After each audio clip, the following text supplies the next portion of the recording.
Salam, hər vaxtınız xeyir olsun. Gəlin deməli bu videoda maraqlı bir sualın izahına baxaq. Məsələn, sual belədir ki, kök altında, kvadrat kök altında ifadəsinin qiyməti nəyə bərabərdir? Gəlin bu sualın izahına baxaq. Məsələn, biz deyirik ki, kvadrat kök altında 16, bunun cavabı nədir? 4. Həqiqətən də 4-ün kvadratı 16 eləyir də, bu öz yerində. İndi isə bu gün biz deməli kvadrat kök altında natural ədədlərə yox, sırf xəyali vahidə baxacağıq. Gəlin deməli baxaq kök altında, kvadrat kök altında i-nin qiyməti görək nəyə bərabərdir. Mən burada bu kvadrat kök altında i ifadəsini hər hansısa bir x üzərinə gəlinsin, y ilə, x üzərinə gəlsin, y ilə göstərə bilərəm də. İndi mən burada hər tərəfi kvadrata yüksəltsəm, kvadrat kökə aparacaq. Qalacaq nə? I bərabərdir. Müxtəsərlə açsam, birincinin kvadratı, üstə gələk, ikincinin kvadratı, y-nin kvadratı, üstə gələk, birinci vur ikincinin 2 misli, 2x, y, 2x, y. İndi gəlin bir qıraqda araşdıraq ki, görək y-nin kvadratı bizə nə verir? Bu olur nə? Bu olur y kvadratı vuraq y-nin kvadratı. Y-nin kvadratı mənfi 1-dir. Olur mənfi y-nin kvadratı. Mənfi y-nin kvadratı. Elə mən burada bunu silib. Yerinə yaza bilərəm də. X kvadratı çıxılsın y-nin kvadratı. Üstə gəlinsin 2x, y, 2x, y. Bunu da silirəm. İndi deməli, burada nə eləyə bilərəm? Bax, bu bərabərliyin sol tərəfin, əslində belə yazmaq olar da, 0 vuraq x üzərinə gəlinsin 1 vuraq i şəklində yazmaq olar da. Sağ tərəf olduğu kimi qalsın. X kvadratı minus y kvadratı üzərinə gəlinsin 2x, y, 2x, y.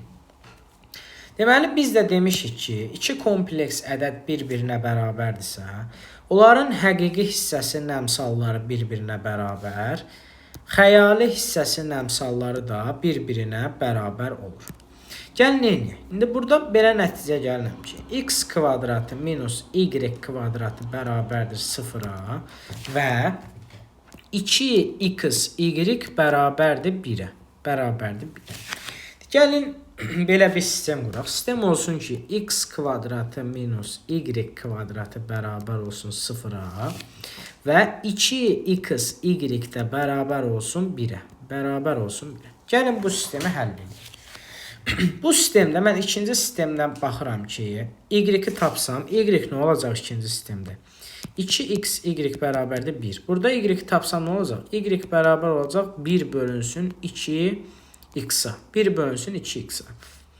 Və tapdığım bu y-in qiymətini aparıb birinci əvəzləmədə yerinə qoyuram. Olacaq nə? X kvadratı minus y-in qiyməti nədir? 1 bölünsün 2x-in kvadratı bərabər oldu 0-a. Buradan nə oldu? Buradan oldu x kvadratı çıxaq 1 bölünsün 4x kvadratı bərabər oldu 0-a. İndi gəlin. Bax burada. Bunu ortaq məxrəcə gətirək. Ortaq məxrəcə gələndə nə olacaq? Olacaq deməli nə? Ortaq məxrəc 4x kvadratında olacaq nə? 4x üstü 4 minus 1 bərabər olacaq 0-a. Biz də bilirik ki, kəsir özü 0-dırsa, deməli, kəsirin surəti 0-dır. Gəlin kəsirin surətini 0-a bərabər edək. 4x üstü 4 minus 1 bərabərdir 0-a. 4x üzəri 4 bərabər olar 1-ə. X üzəri 4 bərabər olar 4-də 1-ə. Aldım belə. İndi mən burada baxıram ki, bu x üstü 4 bərabərdir 4-də 1-dən. Hər tərəfdən 4-cü dərəcədən kök alsam, bu kök 4-cü dərəcəni aparacaq. Qalacaq nə? X bərabər olacaq plus minus kök alt, 4-cü dərəcədən kök altında 1 bölünsün 4. Və biraz da sadələşsəm olacaq x bərabərdir plus minus 4-cü dərəcədən, daha doğrusu 1 bölünsün 4-cü dərəcədən kök altda 4. 4-cü dərəcədən kök altda 4. X oldu bu. İndi 4-cü dərəcədən kök altda 4 nədir? Bəs 4-cü dərəcədən kök altda 4-ün qiymətini biz bilirik ki, elə kök altda 2-yə bərabərdir. Bu oldu belə. İndi bu da öz yerində. Bunu silirəm, yazıram belə. X bərabər oldu plus minus. X bərabər 1 bölünsün kök altda 2-yə. 1 bölünsün kök altda. X aldım belə. Bəs bizdə y neydi? Y-in qiyməti isə 1 bölünsün 2 kök x-dir. Elə əslində də y-də belə olacaq. Y-də bərabər olacaq elə plus minus 1 bölünsün kök altda 2-yə. 1 bölünsün kök altda 2 olacaq. X-i də tapdım, y-i də tapdım. İndi gəlin yazaq. Nə yazaq? Deməli, yazaq ki, kök altda i, kvadrat kök altda i bərabərdir. Birinci halda belə olacaq. 1 bölünsün kök altda 2. Gəlin belə eləyək də. Gəlin indi nə qaraq? Bu 1 bölünsün kök altda 2-ləri irrasionaldan azad eləyək məxrəci. Azad eləyəndə də belə olacaq. Kök altda 2 bölünsün 2, üstə gələk. Kök altda 2 bölünsün 2i, birinci hal. Buraya yazıram birinci hal. İkinci halda nə ola bilər? İkinci halda isə belə ola bilər. Kök altda i bərabər ola bilər. Mənfi kök altda 2 bölünsün 2 çıxaq. Kök altda 2 bölünsün 2 vuraq i. Bu da oldu nə? Bu da oldu ikinci hal. İndi bəs sual yaranar ki buradan. Axı biz demişik ki kökün altı mənfi ola bilmir. Məsələn, biz deyirik ki kök altda x minus 3. Bunun təyin oblastını tapanda bu funksiyanın x minus 3'ü böyük bərabər eləyir 0-dan. Burada x böyük bərabər olur, məsələn 3-dən.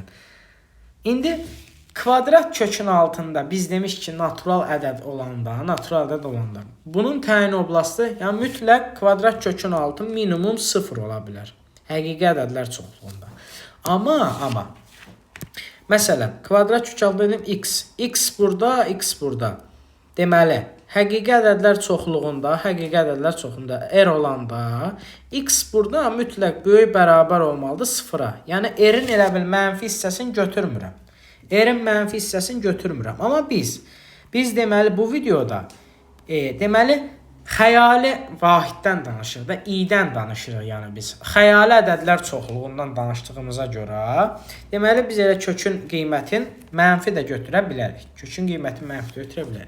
Deməli bizim cavabımız nə oldu? Cavab bu şəkildə oldu ki, kök altda 2 bölünsün 2, üstə gəl, kök altda 2 bölünsün 2i və mənfi kök altda 2 bölünsün 2 çıxaq, kök altda 2 bölünsün 2i. Bu şəkildə. Bizim cavabımız da oldu belə. Oldu, sağ olun.